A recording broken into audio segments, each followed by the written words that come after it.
دا شاید هغه ویډیو وي چې ستا په ژوند کې اساسي او بنسټیز بدلون راوستلی شي. له تا نه یو واقعي مؤمن جوړولی شي او په تا کې د مؤمن خصوصیات را پیدا کولی شي، هم په دنیا کې دې بریالی کولی شي او هم په آخرت کې د جنت وارث کیدای شي. که دغه څو صفتونه چې زه درته یادوم په دې ویډیو کې، شپږ جمع څو صفتونه دي، د قرآن نه مې درته راټول کړي دي.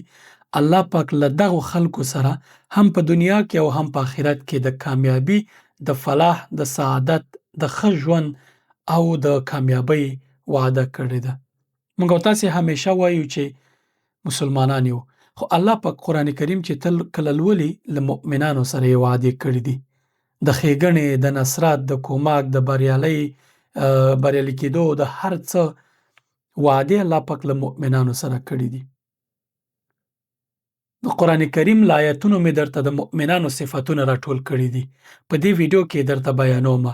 قلم راواخله او کتابچه راواخله، دغه صفتونه له ځان سره ولیکه. په دې یوه میاشت کې که ته یوازې دغه کار وکړې، دغه صفتونه ځان ته ولیکې، دغه خصوصیات، دغه ځانګړتیاوې، دغه کرکټرونه چې الله پاک په قرآن کریم کې بیان کړي دي، ته یې ولیکې او دا عملي کړې او دغه خصوصیاتو پیدا کولو په ځان کې د دغه خصوصیاتو د زیاتولو هڅې وکړې. په دغه یوه میاشت کې که ته بل هېڅ زده نه کړې او دا زده کړې، دا ستا دپاره بس دی.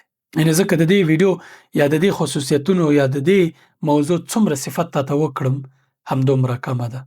خو په لنډه یې درته وایم، که ته غواړې یو کامیابه انسان شې، خوشحاله برکتي ژوند ولرې، هم په دنیا کې کامیاب شي او هم په آخرت کې د جنت وارث شي، هغه هم د جنت فردوس، نو دا ویډیو ستا دپاره ده. راځه دواړه ځو د قرآن کریم څو سورتونه د هغې نه دغه صفتونه را پیدا کوو چې الله پاک د مؤمنانو ځانګړتیا څه شی بیان کړې ده. ما درته مخکې ویلي وو چې عادي مسلمان او مؤمن سره جلا دي، فرق لري.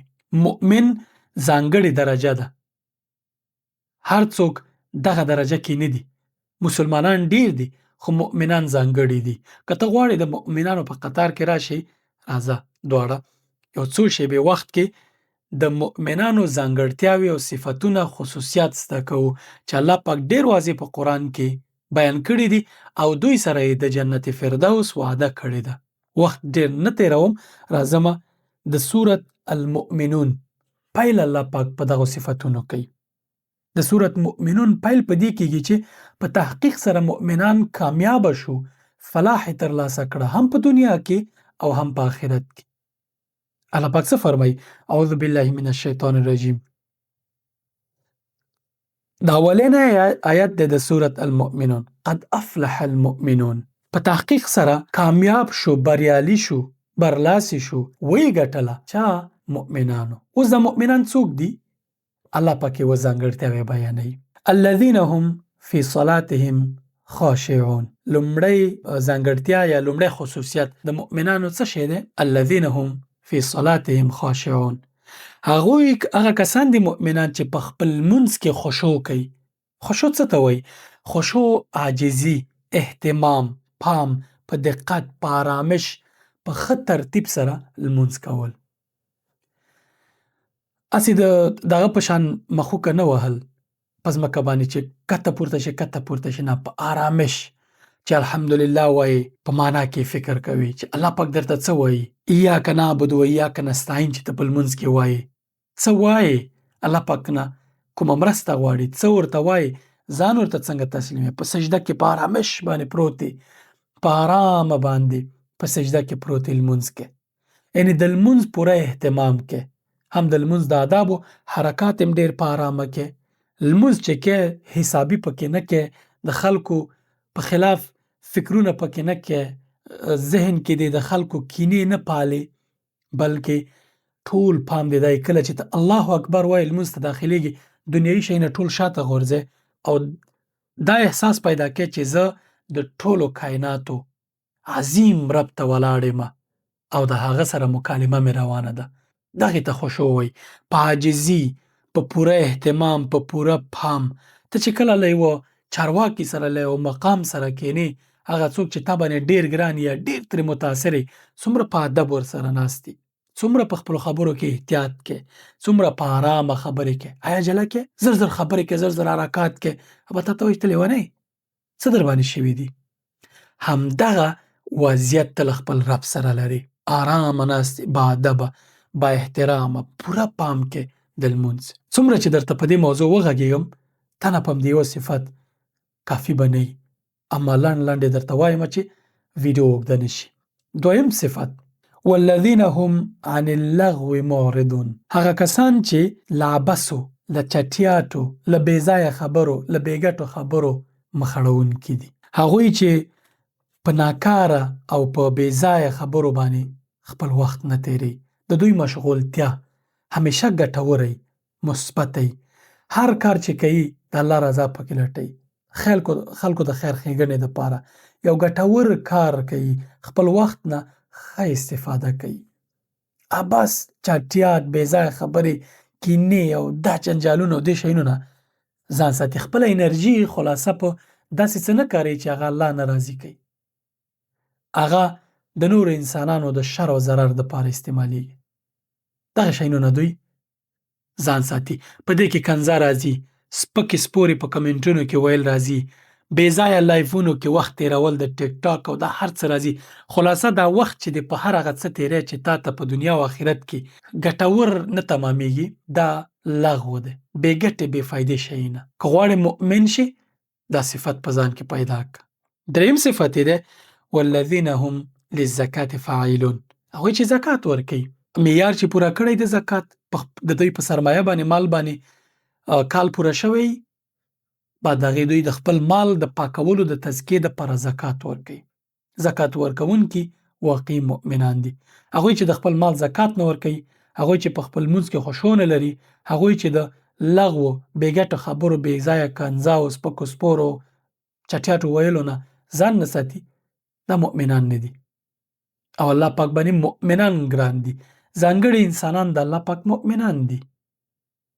څلورم صفت والذین هم لفروجهم حافظون، هغوی چې د خپلو شرمګاو، هغوی چې د خپلو د بدن ځانګړو غړو، خصوصي غړو ساتنه کوي، فحشا نه کوي، زنا نه کوي، ځان له زنا ساتي، د پردیو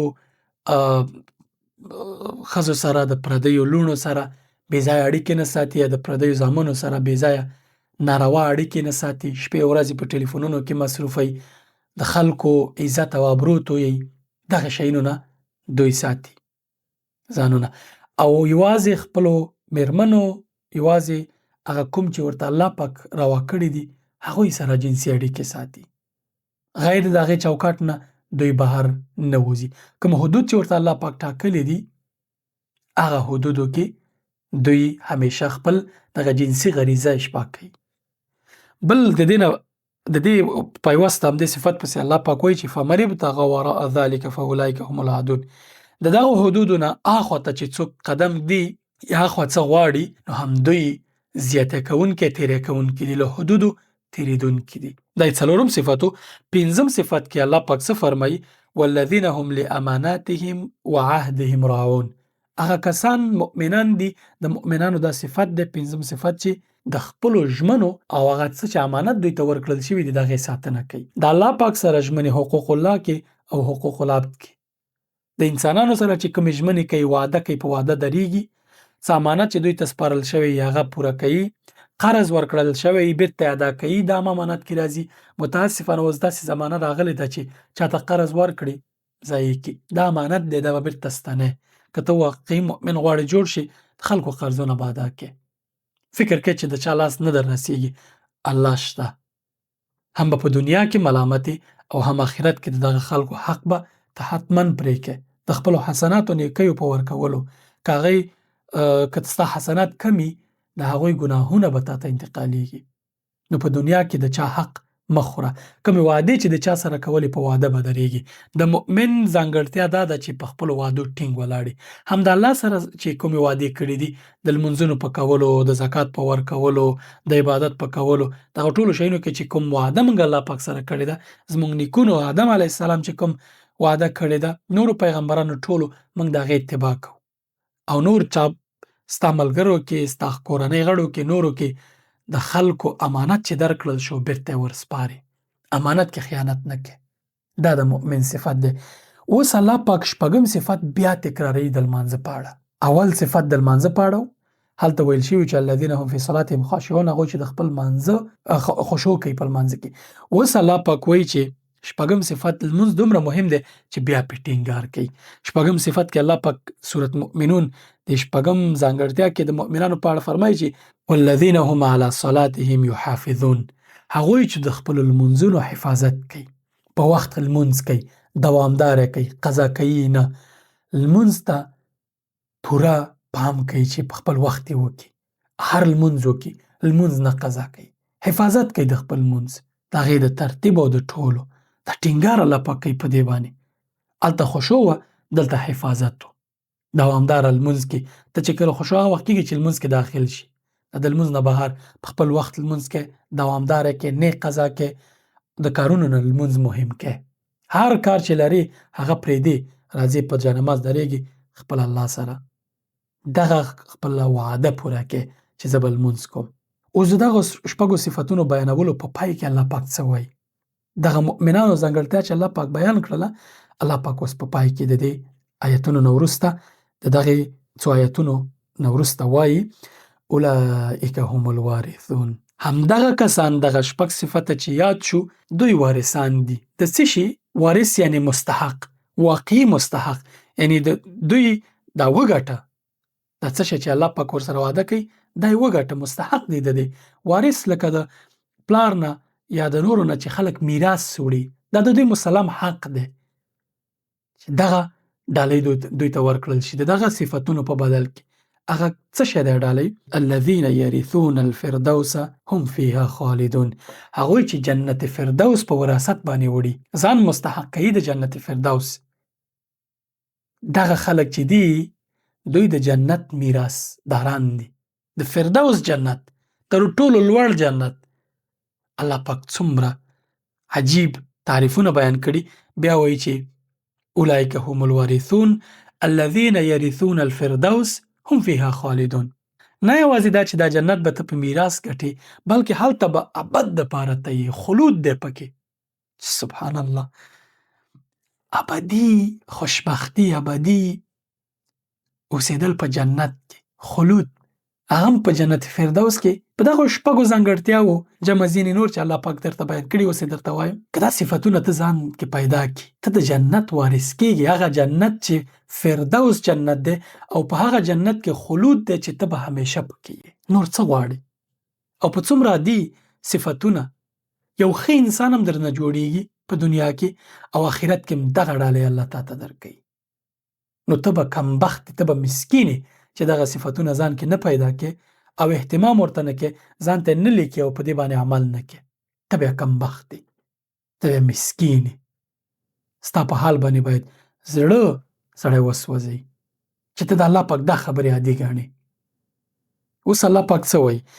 راځئ مخکې ځو، لږ نور صفتونه هم درته راخلم د مؤمنانو.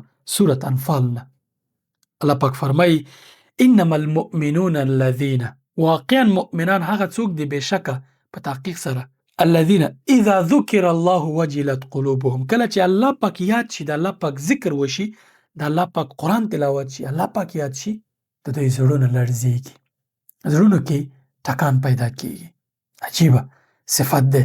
دا داسې نه ده چې ته په زوره په ځان کې یو حرکت پیدا کړي.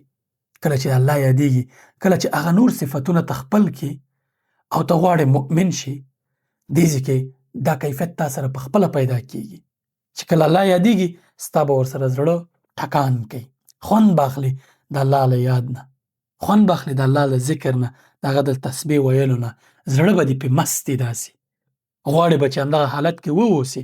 کله کله یو حالت په انسان راځي چې هغه تلاوت کوي، د هغې نه خوند اخلي، ته وایې چې همدلته باید تلاوت روان وي. کله چې ذکر کوې ته وایې چې همدلته باید ناست وي، ذکر مې کړی. کله چې لمونځ کوې ته وایې چې د لمونځ باید همداسې وږی روان وي، او زړه دې په دغه مینه مست وي د الله.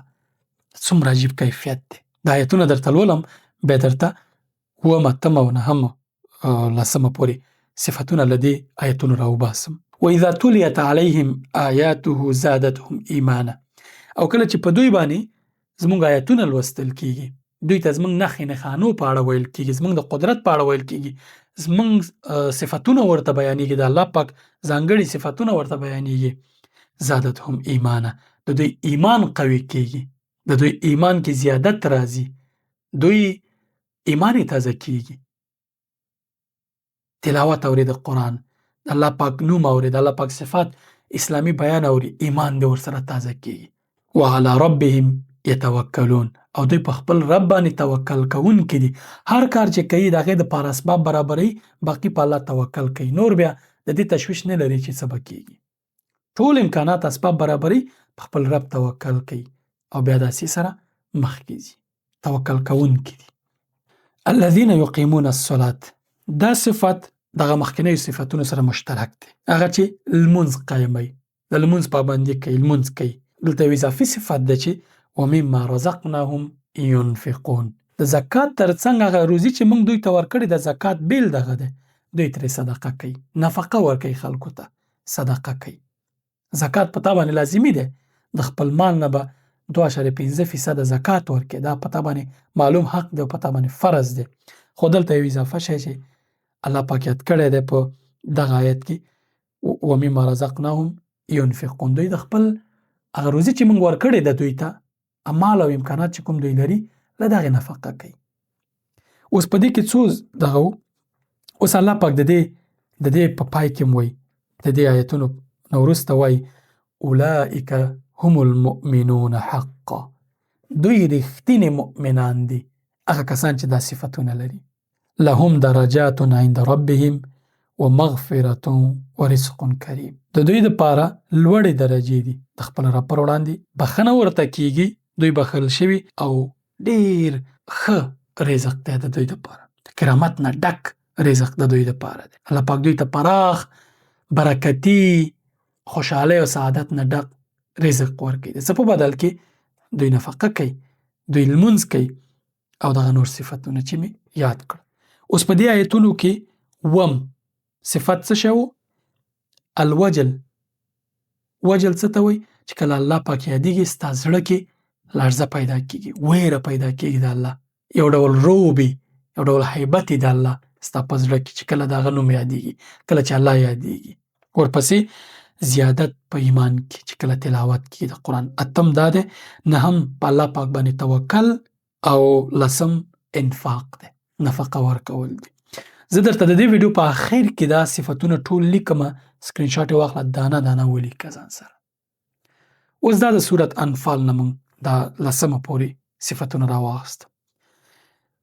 هلته هم یادونه شوې چې دا د مؤمنانو صفت دی. الله پاک په خپله واضح یاد کړي دي. قرآن کریم کې ځینې نورو ځایونو کې هم د مؤمنانو صفتونه راغلي، خو مشخص د مؤمن کلمه پکې نه ده راغلي، ځکه ځینې علما وایي چې مثلا عباد الله چې الله پاک یاد کړي دي، هلته به صفتونه یادېږي چې د الله پاک بندګانو هغه هم مؤمنانو په صفتونو کې یاد کړي، خو ما هغه راخیستې چې مشخص الله پاک ویلي دا د مؤمنانو صفتونه دي، ځکه هغه مخکې هم ویلي چې اولئک هم الوارثون الذین یرثون فی الارض، هغې په پیل کې ویل چې قد افلح المؤمنون.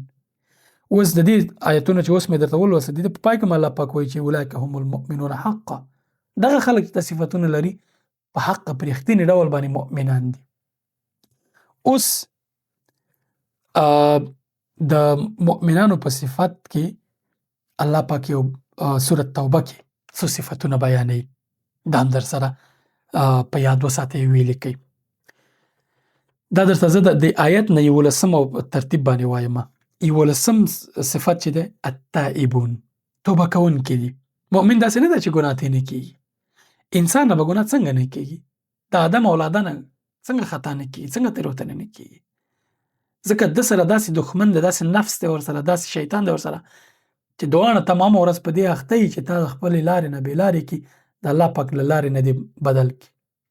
خو ته واقعي مؤمن هر دفعه چې پښه دې خویېږي، انسان یې، خلق الانسان ضعیفا، کمزوری پیدا کړل شوی، همدا د خلقت دی، همدا د الله پاک خوښ دی چې ته همداسې یې، ستا دپاره فرصتونه برابر شوي چې ته بیرته الله ته مراجعه وکړې. التائبون 11 صفت دغه دی چې توبه کوونکي. العابدون عبادت کوونکي دي، 12 عبادت کوونکي دي. 14 الحامدون حمد او ثنا ویونکي دي، روزانه په لاس باندې په تسبیح باندې د الله پاک حمد و ثنا بیانې. څومره چې کوای شي د الله پاک حمد، شکر، ثنا بیانې.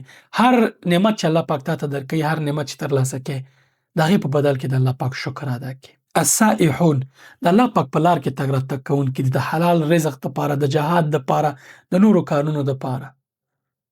دوی په ځمکه باندې ګرځي راګرځي، سیاحت کوي، د الله پاک د قدرتونو د کتو دپاره سفرونه کوي. دوی سفر کوونکي. دا 14. 15 الراکعون رکوع کوونکي. دا دغه نور صفتونو سره مشترک هم کیدای شي، جدا هم ته ویلی شي. که دا نور صفتونو سره دا او ورپسې الساجدون صفت مشترک و، ځکه لمانځه کې دا راځي، لمانځه کې رکوع کوونکي سجده کوونکي دواړه راځي. بیا 2 صفته ته کمولی شو، 14 کولی شو، که نه بیا دا جدا جدا صفتونه که یاد کو، الراکعون رکوع کوونکي، الساجدون سجده کوونکي دي. ورپسې 14 صفت الآمرون بالمعروف. 14 الساجدون، 14 الآمرون بالمعروف والناهون عن المنکر. دا که 2 صفته جدا جدا کې، جدا هم کېدای شي، که نه یو صفت هم کېدای شي. په معروف، په نیکیو باندې خلکو ته سپارښتنې کوي، امر کوي، او له بدیو نه مخ نیوی کوي، په دعوت سره، په ښه وینا سره، په حکمت سره. ځکه الله پاک قاعده دا ټاکلې چې ادع الی سبیل ربک بالحکمه والموعظة الحسنه. په حکمت او نیکه خبره باندې د الله پاک لار ته خلک رابوله. وجادلهم بالتي هي احسن، په بهترینه خبره باندې خلکو سره د دین دپاره استدلال کوه. دا نه دی ویلي چې کوتک پسې راواخله او په سړکونو باندې خلک وهه. نه، دا امر بالمعروف نه دی. امر بالمعروف الله پاک ورته قاعده ټاکلې، ادع الی سبیل ربک بالحکمه والموعظة الحسنه. او بل ځای کې وایي چې وجادلهم بالتي هي احسن. خلکو سره که د دین په اړه، دغه په اړه خبرې کې، استدلال کې، بهترینه خبره ورته کوه، د دین خوبیانې ورته بیانوه. او آخري صفت چې په دې آیت کې راځي، والحافظون لحدود الله.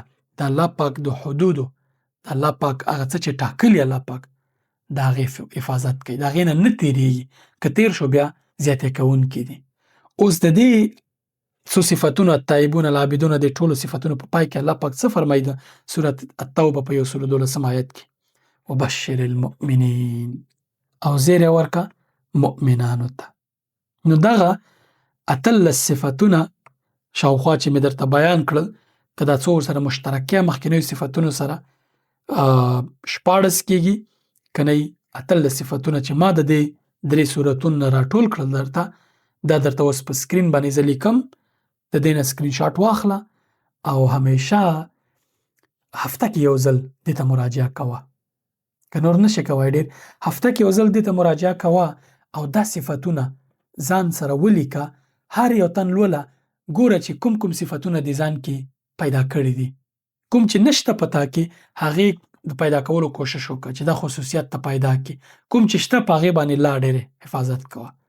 مثلا لمونځ که دې نه کوو، په لمونځ باندې پابندي شروع کړه.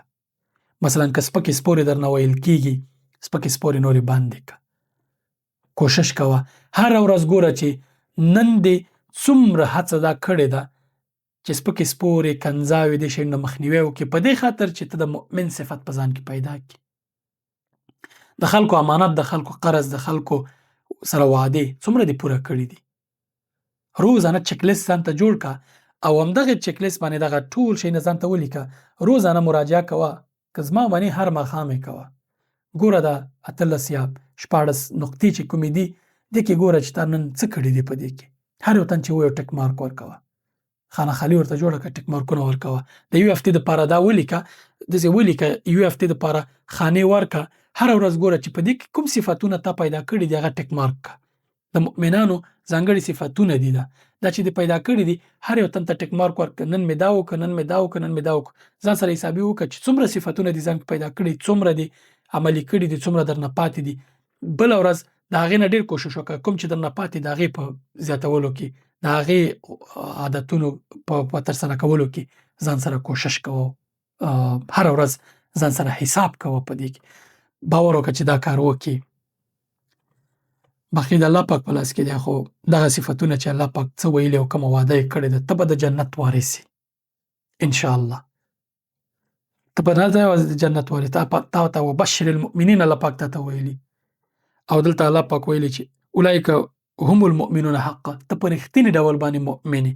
اول ته الله پاک درته ویلي چې اولئک هم الوارثون الذین یرثون الفردوس هم فیها خالدون. الله پاک دې ماته دا توفیق راکړي، دا اول زما دپاره دی، ما ځان ته لیکلی، بیا ستاسو دپاره دي. زه اکثره وخت دې ته مراجعه کوم، ځان سره ګورم چې په دې کې کوم صفتونه زه ځان کې پیدا کړم، کوم را پکې نشته دی چې هغه ډېر کړم، هغه ځان کې دغه خصوصیتونه ځان کې پیدا کړم، او کوم چې دي هغه ډېر کړم. نو دغه صفتونه ستا د بچ کېدو، ستا د ژغورل کېدو، جنت مستحق کېدو لامل کېدای شي. نور که څوک در باندې ګرانې دا ویډیو ورولېږه، الله پاک دې مؤمنان ډېر کړي. که مؤمنان په ټولنه کې ډېر شو، د ټولنې وضعیت ورسره بدلېږي، ځکه الله پاک هر ځای وعده د مؤمنانو سره کړي. قرآن کریم هر ځای بهترینه وعده وګوره، د نصرت، د کومک، د پراخه رزق، د هر څه د ښه ژوند مؤمنانو سره شوې ده. نو دغه صفتونه ځان کې پیدا کړه، مؤمن کېږي. او چې ته مؤمن شې، زه مؤمن شم، نور ټولنه کې مؤمنان ډېر شي، زموږ ټولنې، زموږ هیوادونه ورسره بدلېدای شي، برخلیکونه زموږ بدلېدای شي. همدې سره السلام علیکم ورحمة الله.